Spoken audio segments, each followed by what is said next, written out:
After 5 minutes from takeoff, an unexpected bomb exploded, causing severe damage to the cabin of the Boeing 727. Unfortunately, this incident created an ideal situation. For example, for accessing the precious fuel source, located beneath the aircraft containing thousands of liters of gasoline.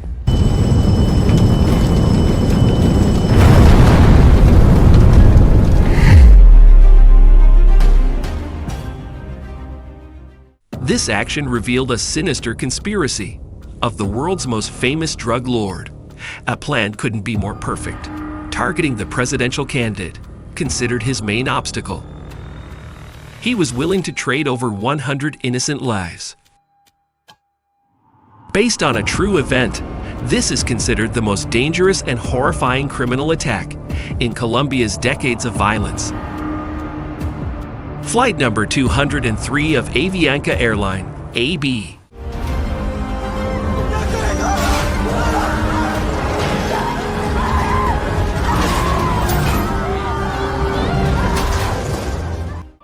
"6 a.m. on November 27, 1989, at Adado International Airport, Colombia.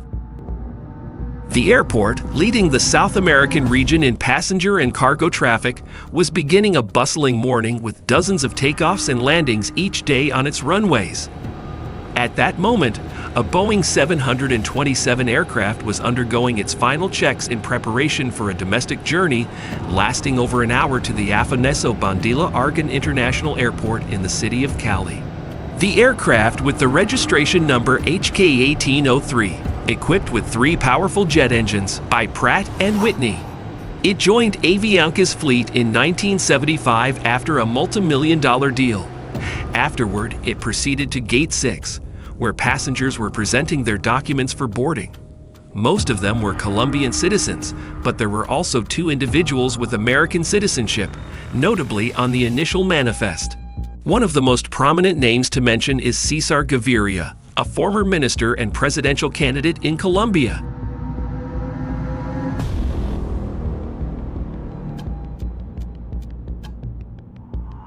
Please observe this man closely. A tailored suit, a leather briefcase.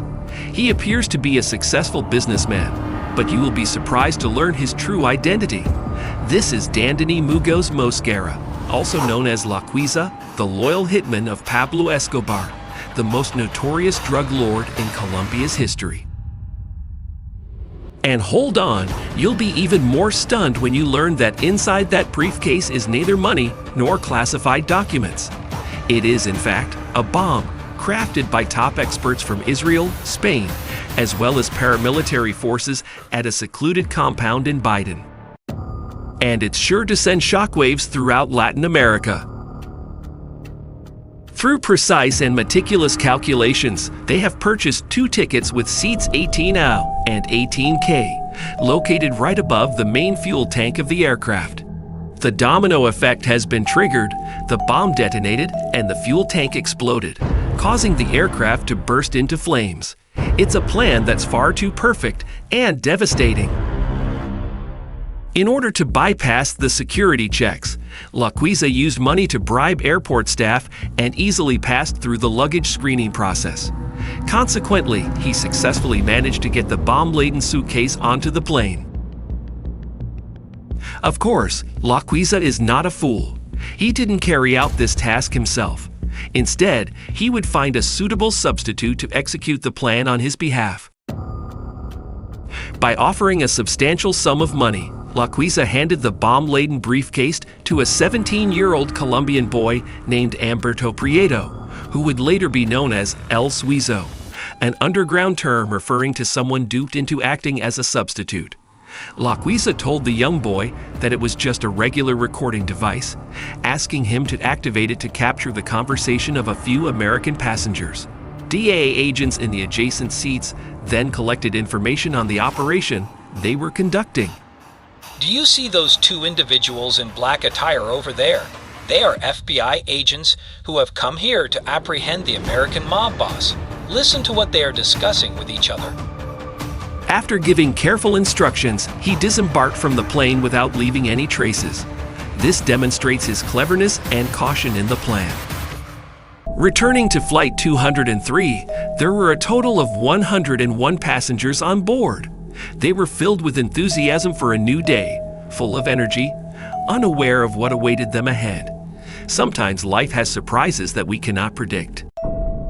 The control of today's ill-fated aircraft was carried out by a crew of 6 members, including 3 pilots responsible for flying the plane in the cockpit.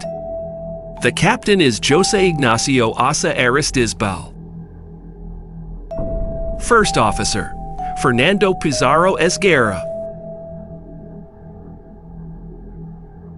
Flight Engineer, Luis Jairo Castablanco Vargas.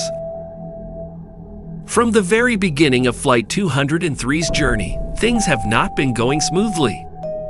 According to the schedule, it was supposed to take off at 7:05, but the cockpit received a phone call shortly after. This is cabin 203. Please wait for a moment. We have 2 more passengers who have yet to board the plane, Captain. Due to the issues that arose, the flight was delayed by more than 10 minutes, and it wasn't until 7:13 that the Boeing 727 could finally take off on the runway.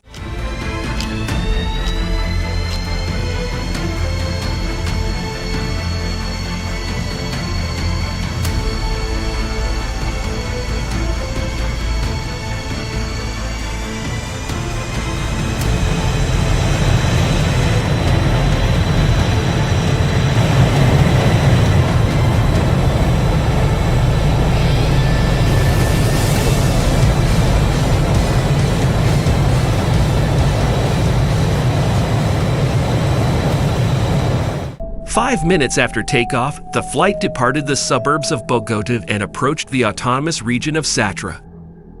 Announcement. Flight 203 is climbing to and maintaining a flight level of 130, switching over to the Cundinamarca radio.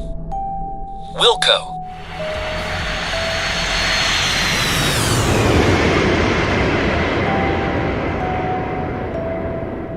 During this time, below Seat 18, Ernesto Prayot had also begun his action. He innocently pressed the recording button without realizing that it was actually the trigger for a deadly weapon. As the aircraft had just climbed to an altitude of 13,000 feet, approximately 3,962 meters, at a speed of 794 kilometers/h, the bomb was activated and immediately exploded. The explosion was so powerful that it tore through the cabin, causing smoke to billow up, accompanied by the agonizing cries of passengers. The right wing was engulfed in a fierce blaze. What's happening, Vargas? Oh my God. It exploded. Everything's gone numb. The aircraft has completely lost control and plummets like a fiery bird. There was absolutely no chance for a rescue of the aircraft. Just a few seconds later, with the intense heat, the fuel tank containing thousands of liters of gasoline ignited, causing a second explosion much larger than the first. The fuselage separated from the cockpit, and debris scattered in a wide area near the city of Satra.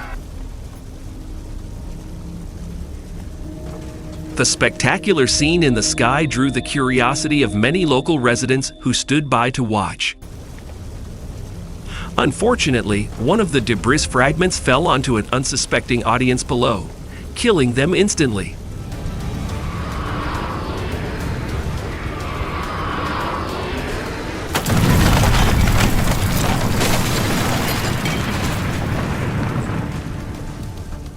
No miracle occurred. All 107 people on board the aircraft perished, along with 3 victims on the ground. The total casualty count in the accident was 110 individuals. This information is based on accounts from local residents and reports from military officials on a military aircraft. Search and rescue operations were conducted in the hilly region surrounding the crash site, with a radius of nearly 10 kilometers south of the capital, Bogota. Due to the horrifying nature of the accident, most of the bodies were reduced to ashes and unidentifiable. Luggage and other belongings were also reduced to charred remains. This incident marked the second deadly aviation disaster to occur in Colombia at that time. Now, the government and the families of the victims are in need of a thorough answer regarding what transpired on the flight and the causes behind the accident.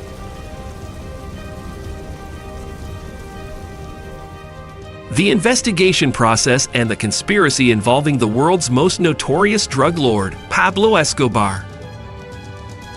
Classified information was revealed that a few hours after the incident, an unidentified man called Radio Caracon and claimed that a terrorist group had caused the jet aircraft to explode to assassinate 5 intelligence agents. It was believed they were about to provide information to the police about the hideout of the drug cartel leader, Medellin, with the intent of asserting that this organization had committed crimes on the flight. However, due to all the casualties on Flight 203 and the absence of any direct witnesses or leads, top experts from various fields within the Federal Aviation Agency of the United States, Colombia's National Transportation Safety Board, along with FBI assistants, collaborated to gather data and attempt to reconstruct the situation aboard the aircraft and analyze the real issues involved in the accident. Subsequently, the general conclusion drawn was that an explosive device had been triggered on the aircraft, located just beneath the seats near the wing. It caused 2 consecutive explosions, leading to the destruction of the aircraft. Based on these pieces of evidence, authorities as well as public opinion believed it was indeed a bomb. However, it was not enough to definitively determine who was behind it all. In fact, some prominent Colombian outlets even argued that there was no bombing involved and that it was the result of a faulty fuel system, which had caused accidents for 5 other aircraft of the same model. And that the FBI and the United States were trying to blame terrorism to achieve their political agenda.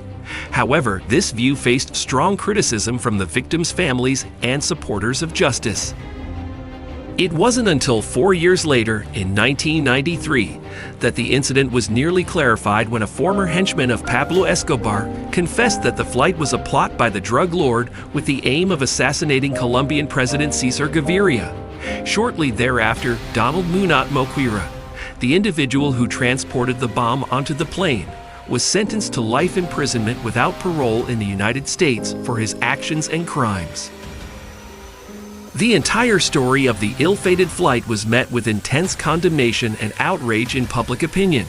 They callously took the lives of over 100 people based on a prediction that an individual would be on that plane that day.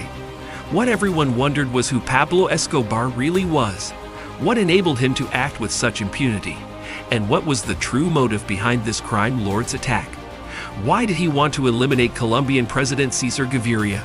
These questions sparked numerous investigations and debates about this horrifying event. Pablo Escobar, the most infamous drug lord of the 20th century. Pablo Escobar, the leader of the Extraditables organization, was one of the most dangerous criminal figures in Medellin. With the motto "Death is a tool of power," he often employed this method to assert his will. He was born into a poor rural family, one of 9 siblings. By 1975, at the age of only 26, Escobar began establishing his own drug empire, known as the Medellin Cartel. Pablo Escobar built a massive production complex with 1,000 workers, deep in the jungle, and equipped it with an advanced and modern laboratory. At the same time, he established a drug transportation route across borders to the United States through the Panama Canal and Europe, with quantities reaching up to 15 tons per day. According to statistics, in the last 10 years of the 1980s, Pablo Escobar's Medellin cartel expanded its influence to many countries worldwide, including Mexico, Peru, Bolivia, Puerto Rico, the Dominican Republic, and even the Asian region. There were times when he controlled over 80% of the global drug market. The legend, burning money to keep warm. And as a matter of course, succeeding with his illegal business ventures, Pablo Escobar astounded people with his immense wealth and colossal assets. In Colombia, Pablo Escobar spent up to $2 million just to keep his daughter warm, and he even weighed money using scales. Even the expenses for his cash column cost around $500,000 every week. He kept a massive amount in storage, with about 10% of the money going to waste every year due to rats and dampness. One of the most striking pieces of evidence of Pablo Escobar's wealth is that in 1989, Forbes magazine ranked him as the 7th richest person in the world, with a total net worth of $25 billion, and it was increasing by several $1,000,000 every day. Pablo Escobar's dream of becoming the president of Colombia. However, becoming the cocaine kingpin wasn't enough for an ambitious figure like Pablo Escobar. For a long time, he had a bigger dream, which was to become the president of Colombia. This ambition was also the source of the plane crash incident mentioned earlier. With his vast wealth and influence, Pablo Escobar intervened and disrupted the entire political machinery of the South American nation. Using his financial resources and exerting pressure through threats or armed force, by 1983, Pablo Escobar had successfully been elected as a congressman for the city of Medellin and was a deputy in the Colombian National Congress. It's a notable fact that while the U.S. and Colombian governments considered Pablo Escobar a dangerous criminal to be eliminated, in contrast, due to his active philanthropic efforts, including building housing complexes, schools, soccer fields, investing in reforestation, and protecting water sources, the people of Medellin revered him as a hero. Alongside his criminal life and his underworld career, Pablo Escobar also had a married life and family. He stood by his wife and his one true love, Maria Henao, along with their children. Absolutely, Pablo Escobar was known for his cunning and cold-blooded demeanor as a crime boss. He didn't hesitate to use violence to achieve his goals and maintain his influence. There is ample evidence that Pablo Escobar's mafia organization was responsible for killing numerous police officers, journalists, and innocent civilians. At the height of the drug war in 1985, Colombian courts began to scrutinize the constitutionality of the extradition treaty between Colombia and the United States. But with the declaration that he'd rather be in a grave in Colombia than sitting in a U.S. prison, he and his associates backed the attack on the Colombian Supreme Court by the left-wing guerrilla movement known as the April 19 Movement. As a retaliatory move, they infiltrated and set fire to all the documents and important records related to the extraditables organization.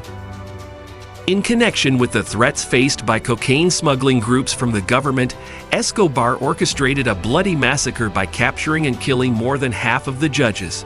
He issued a series of demands regarding changes to laws and the Constitution.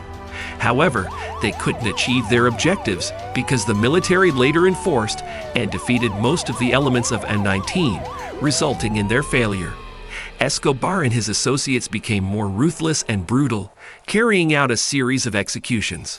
Two presidential candidates in Colombia, who were determined to eradicate drug cartels and committed to enforcing legislation related to the extraditables if elected, were assassinated.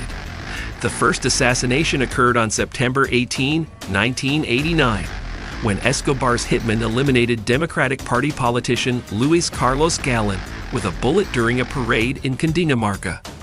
For the second assassination attempt, their target was former Minister Cesar Gaviria, who was believed to be on Flight 203 that day.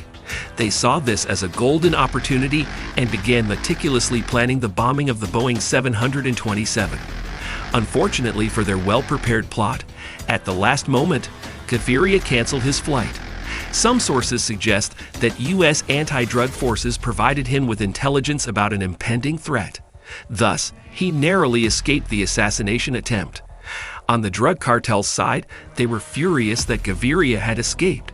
However, Gaviria went on to win convincingly in the Colombian presidential election in 1990 and subsequently launched a series of anti-drug campaigns. In retaliation against the government, Escobar ordered a series of deadly attacks targeting civilians, further destabilizing the social situation in the country. The painful downfall of the drug lord, as 7 bullets ended the Medellin cartel's reign. Escobar's brutal actions enraged the government, leading to an official declaration of war against all drug cartels in Colombia, forcing Escobar to surrender. In 1991, after a series of coercive measures, Pablo Escobar officially surrendered. However, the condition for his surrender was that he would be held in a private prison he had built himself, known as La Catedral. Here, Escobar had all the amenities, including a bar, wine, a private bathroom, and even a soccer field. Most importantly, he would not be extradited to the United States. Even while in captivity, Escobar continued to live a lavish lifestyle and managed the Medellin cartel's drug operations. When news spread that he was still active from prison, the Colombian government planned to transfer Escobar to a regular prison. However, this plan was leaked. On July 22, 1992, Escobar escaped and began directing his associates. His escape initiated one of the largest manhunts ever conducted by the Colombian government, with the support of U.S. Special Forces, Syrian intelligence, and the FBI. Finally, in December 1993, the infamous drug lord Pablo Escobar was killed by 7 bullets in a bloody shootout, marking the end of his life of crime. However, this is still not the end of the story. The shocking crash of Flight 203 that year still holds many mysteries. It wasn't until later that John Zero, a dangerous criminal and a key associate of Escobar, also admitted to being one of the conspirators behind the events of Flight 203. He was later arrested and sentenced to 22 years in prison for the assassination of another presidential candidate, Luis Carlos Galán, in 1989. In an interview with the media, he showed no remorse and even referred to the bombing as a work of art. So after many years, the true culprits came to light and received deserved punishments. The story of the flight gradually faded from public memory over time. However, the pain still lingers in the hearts of the loved ones of the unfortunate passengers. As a final tribute, more than 100 family members of the Flight 203 victims were confirmed to be eligible for compensation from a national welfare fund established in 2011, with an amount of 24 million PRU, equivalent to about $11,000 each. That is the price of an answer from what is called justice and righteousness. As for the Avalpa airline, they also made significant changes in airport security structures to ensure that no bombs could ever make their way onto a plane again.